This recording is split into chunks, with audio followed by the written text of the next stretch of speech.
feeling like I'm Akademiks. I can't even lie to you, chat. The barbs are so good that after Trevor Noah dissed Nicki Minaj, Nicki Minaj actually tweeted out and was basically saying this guy was gay, right? Or something, and which is a popular thing, right? Where like, you and a woman get into it and she's like, you're gay, you know what I mean? Like, hey, chat, like, there's this running thing about me now. They say, yo, listen, Ak has a little dick. If you and women get into it, you're gay or you got a little dick. Do they call me gay? I'm Jamaican though. They know when I'm bad man, I mean, I deal with them thing there. You see me like, and yeah, but whatever. So Nicki and her fans have now said, well, this guy's gay, right? They call Chrissy Teigen a man, say she has a dick, and apparently the barbs have said that Trevor Noah is gay, right? And look, so Trevor Noah boyfriend. Apparently the barbs has found Trevor Noah's boyfriend. And they said this is a clip of Trevor Noah with his alleged boyfriend. It emerges after Nicki Minaj said Noah is gay. Whoop-de-doo, okay? Put it like this. It looked like Wack 100 got all the, he got the files on the snitches. And Nicki Minaj has all the files on the homosexuals and transgenders, okay? So apparently this is a video of some random passerby or tourist that walked up on Trevor Noah with a man, and they're now claiming this man is his undercover boyfriend. Hey, excuse me, not to interrupt. Are you Trevor Noah? Hey, what's up, man? What's up, bro? How you doing? Andres. Good to meet you, man. Dude, you look great. So his boyfriend would be Not to interrupt. this guy right here, right? Are you Trevor Noah? Hey, what's up, man? What's up, bro? How you doing? Andres. Good to meet you, man. Dude, you look great. I would approach you, but you're a celebrity. Hey, excuse Okay.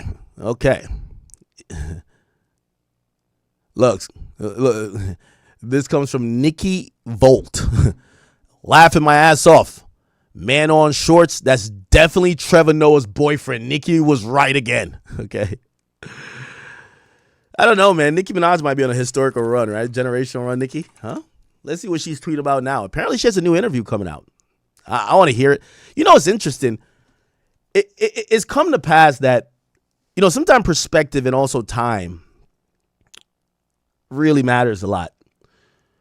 I think we all went from saying Kanye was batshit crazy to like some things are happening and everyone's tweeting out now. They're like, yo, Kanye was right. Should I even tweet out today? I said, yo, Kanye was a good judge of character. like we're all giving Kanye praise now, but before we're like, shut up, you crazy. Go get some help. Take her meds. And I ain't gonna lie, there was a time that Nicki Minaj was, everybody would say she's unhinged. Yo, what's wrong with Nicki? Nicki's off that coke. And now, like, some of what Nicki's saying, some of it's coming to light or it's aligning with what we're seeing. And we're like, oh my God, Nicki was right the whole time. People are so fickle, bro. People are so fickle. So anyway, this is part of her interview that's coming out now. The timing of it is going to be interesting because I think people feel like Nicki's enlightened rather than crazy. Like, it's a thin line between being called crazy and being called woke. Oh, he just knows. He's based, right? Or be like, this nigga's motherfucking crazy. I think right now people are looking at Nicki as being enlightened. But listen to this. Specifically, drew you in the most? Is it immigration? Is it the economic policy? Is it the green card? Come on. Ask the obvious.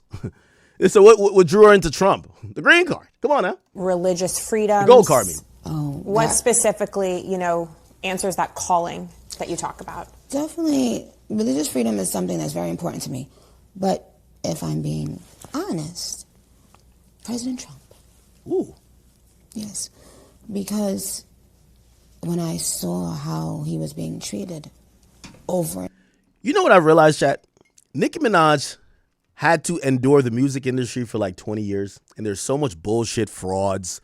Like, half these guys are, they're complete frauds. They're all faking, it's a bunch of facades.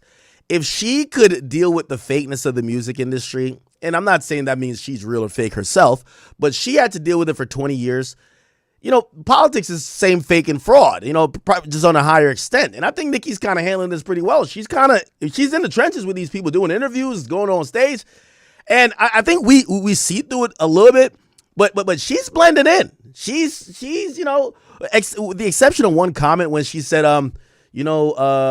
J.D. Vance was an assassin, and she was saying it while standing next to Erica Kirk at Turning Point, which people are like, yo, her husband just got assassinated, whatever. That was like a Freudian slip, if you ask me. Other than that, I think Nicki's good at kind of like blending in. And over. I just couldn't handle it. Like, because I felt that same, a lot of that bullying and the smear campaigns and all of the lying, I felt that had been done to me for so many years. And I was watching it in real time happen to someone else. And I didn't think he deserved it. And it made me think. Sure, they asked her, what policy of Trump you like? She ain't named one. She says, I'm going to be honest with you, ain't of a policy. They were bullying him. And you know what? They've been bullying me a lot for my career. So I seen some synergy with him. That's my nigga. So I'm supporting him. Hey, it works. I can't do this anymore. Here's another piece. She says, you're going to love this interview. Barbs. Here's a sneak peek. You know what's so funny? Like, I remember seeing, and I'm not calling out. If I mention names here, when I'm calling a motherfucker out, I speak directly. But Van Lathan, and there's a couple other, like, some of these podcasters, like, within the black sphere. Like, they were, even Joe was like, I'm done with Nicki Minaj. And I'm like, bro, it's only you, bro. Like, the barbs ain't going nowhere. Like I think people thought that there was going to be like a thing. Like, yo, Nicki could diss homosexuals and half her fans are homosexual. Yo, the barbs are like brainwashed. Like, they're like, if Nicki drank, it's like some Jim Jones shit. Like, not Jim Jones, the 60-year-old podcaster. I'm talking about Jim Jones, a cult leader. If Nicki Minaj, like so Nicki could actually diss them, fuck you, and they'll be like, I love you even more, Nicki. Like, it's you can't. I think like some of these podcasters were thinking that if they're like, we as black people are done with Nicki, and her fans is gonna be like, all right, cool, let's go stand Meg the Stallion. Fuck no. Like, Nicki is their end all be all. Like, you know what I mean? Like, they might not be the fondest of Trump, but they love Nicki. They're not going nowhere. Okay. You've been recently very vocal about politics and social issues. Was there a specific moment that flipped the switch for you? Was it Gavin Newsom? Was it Nigeria? What made... By the way, I also want to say this. I've always accused artists of being a slave to their fans, meaning the reason why they don't speak is that if they ever don't align with their fans, they're scared of losing their fans. I've always said that about streamers. There's many streamers, if they had an opinion that they're like, they go off the chat.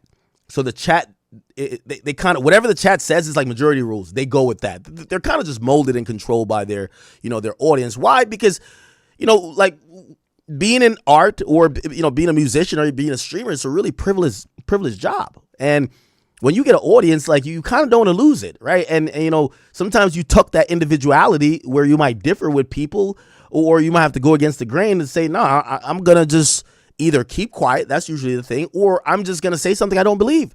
And the very few people who could say, hey, listen, I love you guys for supporting me, but I might not agree with you. And I've always tried to, within reason, do that with my audience, because I don't think you guys agree with me with everything. But I think we could confidently and, graciously disagree. And I know you guys will be here tomorrow, right? Like, I'm not going to lie. I did get like 5 emails, or not emails, DMs. People are like, yo, Act Man, like, I can't believe, I think it was because I did a stream with Sneeko. They're like, yo, you're hanging out with these guys. I guess after the Hail Hitler thing, in the video, they did the video in some club. And people are like, I can't believe you're hanging out with these guys. And I'm like, so wait, you've watched me for years? And because I did a stream with Sneeko, like, you're done watching me? I'm like, bro, you should. I wish you never started. You know what I mean? Like, again, if you're gonna define, if you've supported me for years, and there's so many that have supported me for like a decade. Like, if I do one thing that you disagree with, if you can't just like discern and say, yo, that's my nigga Act, but he bugging, but that's my nigga though. That's how you should deal with everything. You're not gonna agree with everybody on everything, right? If you can't do that, like, you should probably give up on like really kind of like supporting someone, because you're never going to agree with everything, or you're going to have a fake version of them trying to appease you. Right. So like, I'm pretty sure the Barbs are doing exactly what I would expect y'all to do. Be like, all right, well, she tweaking for this, but I get her on these other points. Yeah, she was being bullied. And so I think Kanye does it. Nicki does it. Let me see who else does it. Like, me see. Does Drake do it? Nah. I think Drake stays away from certain things like that.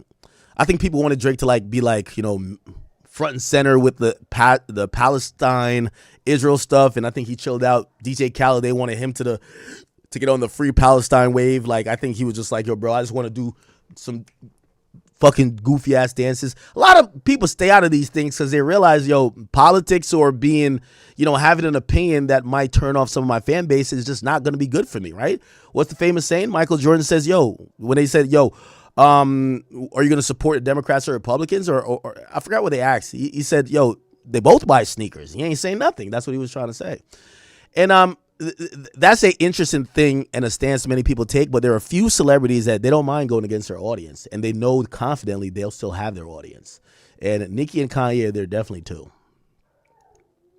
You've been recently very vocal about politics and social issues. Was there a specific moment that flipped the switch for you? Was it Gavin Newsom? Was it Nigeria? What made you wake up, so to speak? You know what, Katie? I think that people's she said this already. Steps are aligned or something, and I texted someone I knew. Here. Said it out loud or texted it. Oh, never mind. People this when I thought it was the last growing clip. up, but like I had this strong premonition my whole life that I had a second job to do. Like, and this was, by the way, this was before I even made it in rap. Something inside of me just told me I would have another thing to do. And so actually, the first time I said it out loud or texted it was during the last campaign, the presidential campaign, this last one. I saw something and I texted someone I knew right away, and I said, this is a mistake. And I also said, all of this is making me want to get into politics. So the last thing that really did it was me seeing certain things, the campaign, this recent campaign, presidential campaign, and knowing that I could help, because the things that I was saying, it was happening. Like I was saying, oh, this is a bad idea, or this is a good idea, or and the things I was saying were coming to fruition. And so it made me think, oh, this is easy. I mean, if it's this easy, then maybe I should do it. And then there was something that happened a few months ago that if I wasn't going to do it before, something happened a couple months ago. I think that has to do with the Gavin Newsom stuff. And by the way, I think she's also sticking it to the Democrats. I personally believe, and I could be wrong, I think she was low-key slightly soliciting. Let me not say soliciting, because I feel like I would be saying she's doing something that she's not. But I think if Gavin Newsom or someone came in and either issued a pardon or whatever to her husband, who's currently on a sexual sexual offender registry, which she's explained ad nauseum, saying that apparently he only got convicted not because he actually did some sexual deviant, well, it was sexual assault or something of the sexual nature. She said that it's because he was young, didn't have a lawyer, and also that basically he was set up or something like that. You know, someone lied on him. And she's always had a different narrative than what, you know, supposedly, you know, has been accepted, which is different. We've never seen her defend her brother. If you don't know, her brother as well, Nicki Minaj's brother, convicted. And the details here are kind of horrifying. Her older brother, Jelani Mirage, was actually convicted of predatory sexual assault and child endangerment for raping an 11-year-old. Okay, apparently his semen was found on like her clothing or underwear or something of the sort. And you know, he was charged, and you know, she's never been actually asked about that, from my knowledge, directly, and she's never really asked about it. She's never answered like directly about it, from what I've known. And I haven't seen her like advocate publicly for him though, right? Like I've seen her tweet and kind of like cuss people out about her husband, and I've never seen her kind of defend her brother. So I guess it's one of those things where she may not go to bat for him, and she might not, you know, whatever, but she's not going to talk badly about him, even though she talks about such behavior and she says it's depraved and disgusting, but she doesn't necessarily say my brother is a predator and disgusting. She just kind of talks about the behavior in, in ideals, right? But her husband, Nicki Minaj. Now, I remember she was being sued by the woman that allegedly was the victim. And, in that lawsuit, which, by the way, the money that actually, that was over a beating or something like that, right? Is Jennifer Houghton or something like that? Anyway, apparently they're claiming, okay, so apparently Nicki's claiming that there was, targeted ways of people recently trying to file lawsuits against her husband, trying to get to her wealth, right? But she claimed what happened was that he had to register because of a 1995 conviction, and Minaj always dismissed the concern, stating that he was 15 and she was 16. So the idea people were thinking was that he was a overage individual that, had sex with a underage woman, and it was like statutory rape or something of the sort. And then she said that people shouldn't be plagued by their past. And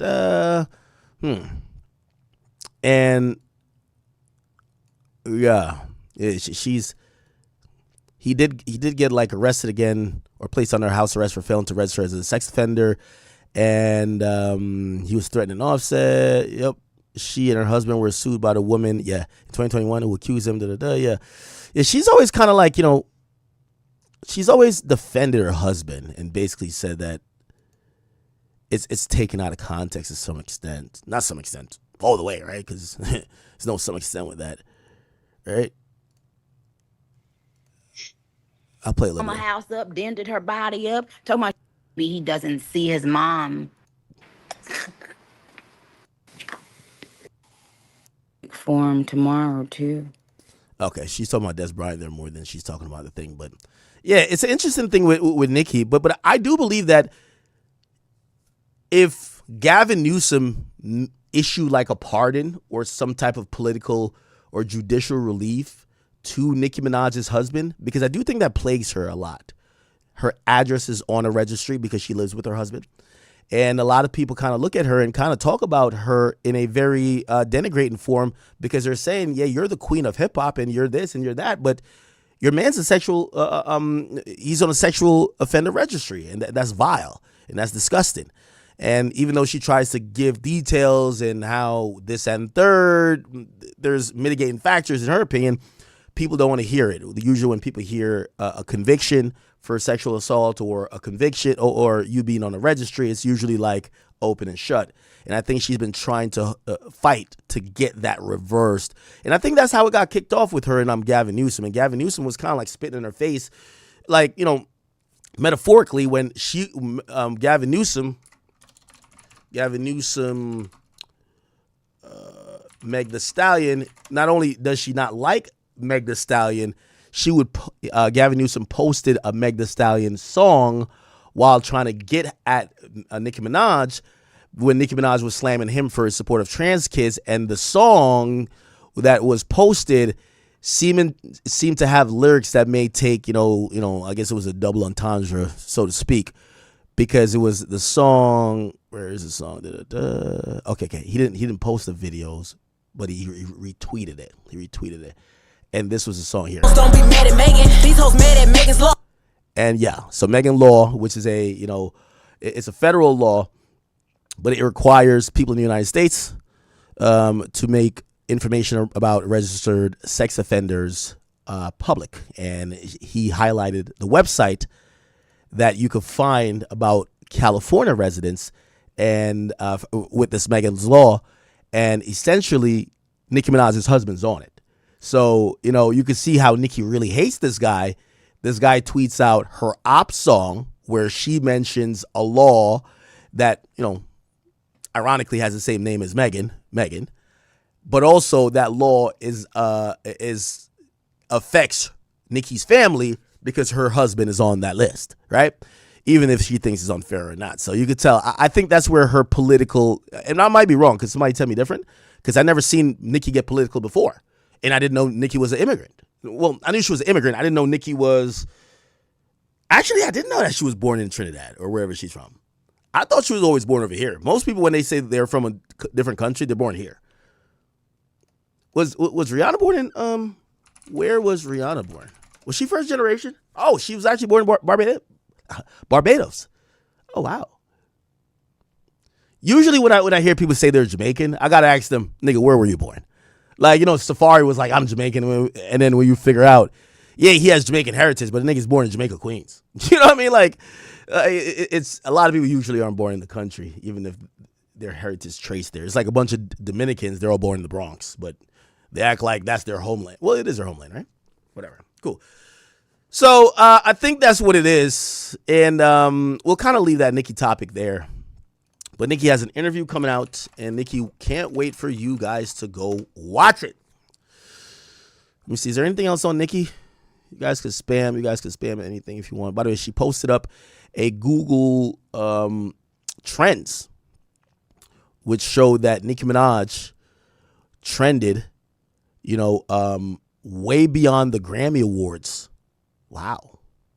So there were more people talking about Nicki Minaj in the last couple of days, or probably past day, than the Grammys. Wow. Okay, wow. All right. And so I guess she's also clowning. Remember, they were clowning her for not attending, and she's like, well, I got talked about more when I didn't attend than if I did. Okay, and she did throw a shot at the Grammys by saying, as they do their ritual tonight, God Almighty will reveal himself to them. The ritual will backfire on them. God will not be mocked. Blessed is the mighty name of Jesus Christ. Every tongue that rises up against me in judgment shall be condemned and put to shame. Just watch. Okay? Interesting. All righty then. Let me read a few donations. So we'll just take a brief little intermission as I, get caught up on the chat here. Once again, and we're about to move to Blueface and NLE Chop and what's going on with them. Once again, real quick, I want you guys to make sure you take note that we are in Miami. I look more and more like Rod Wave the more I look at this picture. Wow. We're in Miami on March 27, and the event will be starting at 7 o'clock, people. All right. I need you all to be there if you are in South Florida or Florida at all, or if you're in a neighboring county, state, and you can make it here. Again, we're trying to do a bunch of shows, but we're probably coming to one region only once. Again, the goal is to see the people who I'm talking to. It sounds and feels really good and amazing that I'm talking to, I look at how many people says in here now. Yeah, we got 10,000 people on all platforms right now. Usually we're at like 14 to 15. But meeting you guys in person, that's the goal, right? I've been doing this for a long time. And if you've been listening to me for a long time, I would hope you guys would think we damn near feel like family already. So, come on out. I'm doing my best to put on a great show for you guys. And that's one thing I'm going to promise. It's going to be an amazing show. I'm going to do a little bit of comedy. I'm going to have some guests. And I'm learning from every show I do. So I think this would be the best one yet, from guest to, run of show and everything else. Okay, so if you guys are in the area, please make sure you cop a ticket. It is in March. I think it's about like 50 days from now. So hopefully we could have a good look out there. All right, let me go read some of the donations. If I've missed any, I don't know. And then we'll get on to NLE Choppa and Blueface, which they're beefing.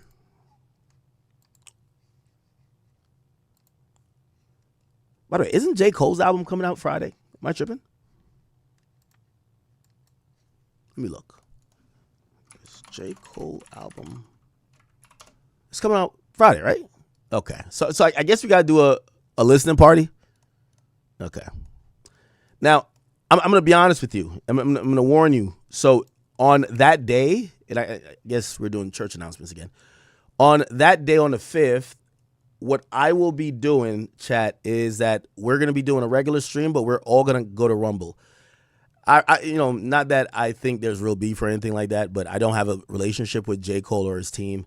And I'm pretty sure with the comments I've said, and I don't want to capitulate to them at all, I don't want to have to ask his team to whitelist my YouTube. So you know how it goes. If I want to do a streaming party because we're not on Twitch, usually I have to speak to the label. And I'm pretty sure I could, but I don't want them to kind of be like, Ak, we're doing this. Hopefully you react positively. Because I might listen to it and it's a steaming pile of garbage and I want to be able to say it. So I'm not going to ask these guys. And by the way, that's not the agreement usually, but I have relationships with those people. I have no relationship with Cole or Cole's team. So I don't even want to ask him. I just want to stream it. So I'll probably do a stream on YouTube, and then we're going to do the listening party on Kick, okay? Or Kick and Rumble, right? So we will do a streaming party for J. Cole. Chat, I'm going to have Red Bulls on deck. I'm going to have, 24-hour energy. I don't know what the fuck I'm going to need, but the fall off, I'm going to try to not fall asleep, okay? It is what it is. Anyway, let me read these. Mr. Chronicles TV, thank you for the 2, brother. It says, tell Drake to drop that unreleased Pusha Teen track. Well, we'll talk about that too. We'll talk about it after Blueface, all right? Let me just table that topic. Drake, Pusha T. Okay, good. Yeah, we'll